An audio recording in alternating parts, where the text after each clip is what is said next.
Hey everyone, Mrs. Lamberto here, coming to you live from the Lamberto house. This is my dog Ray. She's going to be the star of the video, which is cool because dogs are important in of mice and men, and she's pretty cute. I do have another dog, Allie, who hopefully will not start barking at any point and ruin this video.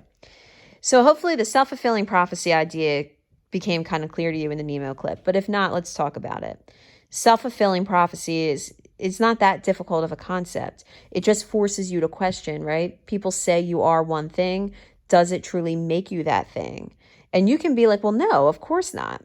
But it asks you to question to what degree are your actions influenced by other people's perceptions of you? So think about Nemo. Nemo has been told his whole life by his dad that he's weak. You know, he's not as strong as the other kids or fish. And then he has this situation in the tank and he hears about his dad. He hears that his dad is fighting for him. It gives him this courage, and then he's able to defeat the tank. And now he realizes that maybe he wasn't as weak as he thought, right? So it makes you think about that idea of self-fulfilling prophecy. So think about Curly's wife and Slim. Clearly, the men on the ranch, they talk about Curly's wife in a way that is somewhat derogatory. But you have to question, like, all right, that's the perception of her. Is she acting in a way that is kind of fulfilling that essentially that prophecy? Like, is she keeping it going? Perhaps, right? Maybe she is. Also, I want you to consider, though, truly, in your opinion, really, is it justified? So, has she done anything that's really warranted of the way that they speak about her? You can have your own opinion about this woman. I'm not trying to convince you to love her. But from my perception, she has not done anything that truly would warrant the language that they use to speak about her. Then contrast her with Slim. And so they talk about Slim as the prince of the ranch, right? Even his name, like, oh, he's Slim, he's Slim. The other guys want to be him, right? He's perfect. So maybe he lives up to that prophecy because he knows what other people say about him. And that could be a more positive thing. But at the same time, maybe there are moments in this book where he's going to fall short of that. And it just makes you question, like, are both of those reputations, are they slightly unwarranted, right? Like, is it unwarranted that they speak about her in such derogatory terms? And maybe is it unwarranted that they speak about him in such high regards? Again, I'm not trying to say that she's great, and I'm not trying to say that he's not great. I'm just forcing you to think about it a little bit, right? There's a moment for me in which Slim falls a little bit short of this reputation. And then there are going to be moments later on in this book where I think you're going to see clearly there's more to Curly's wife than meets the eye. And so, again, all of these men who talk about her because they think they know her, maybe they're not giving her a chance. Maybe they don't think they have to give her a chance. Okay. And then I think you think about Carlson.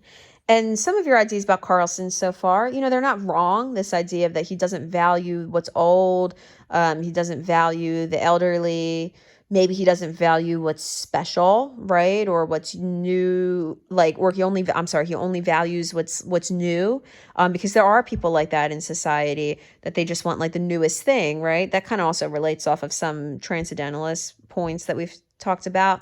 But the reason I bring Carlson up now is because I see Carlson more in connection with Slim. Like, I like to look at Curly's wife, I like to look at Slim, and then like to look at Carlson.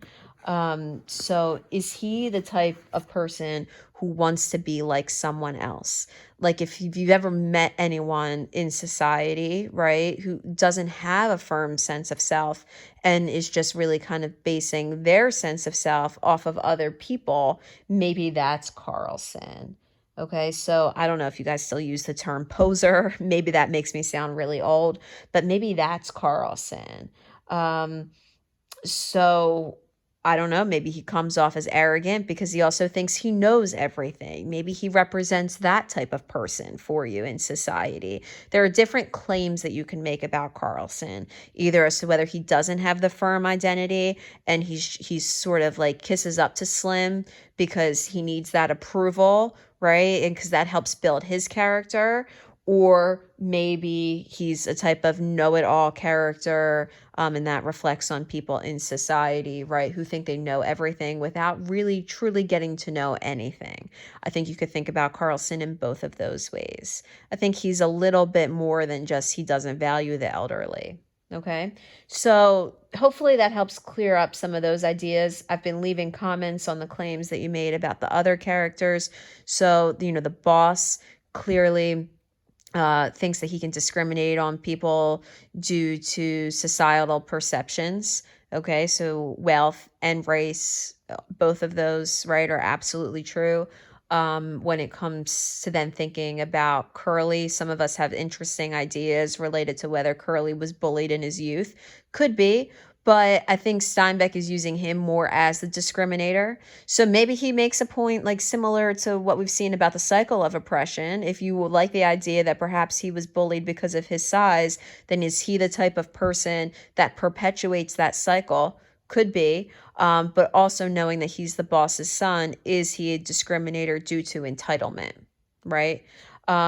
And then Crooks, I think we talked about him in the sense of he's being discriminated upon due to race and also due to physical ability. So Crooks and Lenny, like if you're viewing it as like who potentially could have connections in this book, maybe Crooks and Lenny have something in common. So Crooks, his name, symbolic because of the issue with his back, right? That's what they call him. So they're diminishing him down to his physical ability. And Steinbeck is saying then through that character that that happens in society. So he's diminished due to his race. He's also diminished due to his physical ability. Lenny is diminished due to his mental ability, right? And so there could be a connection between those two characters because Steinbeck is clearly seeing how this happens in society, whereas some people, they're not seen for truly what they can contribute on a grander scale, but they're only looked at for their disability or physical abilities. Okay. And so I think, based on those ideas, you're able to really kind of see like maybe where all of this is headed. Candy is an interesting character though too, especially when it comes into George and Lenny. Candy's name, if you're thinking about name symbolism, Candy can be sweet, right? Because we think about actual physical candy could be sweet, so that could work. But also, does Candy represent candid? So is Candy the type of man who tells it like it is? Now, in the beginning, I'm not sure that was true, but later on in the book, will that be true for Candy? So I don't know if you view Candy's name as like actual physical Candy. He's sweet. He has a better heart. That could work. Or is he more candid in that he will tell the truth with characters? Now, I'm not, like I said, I'm not sure he was a truthful character in the beginning, but maybe he will come into his own later on.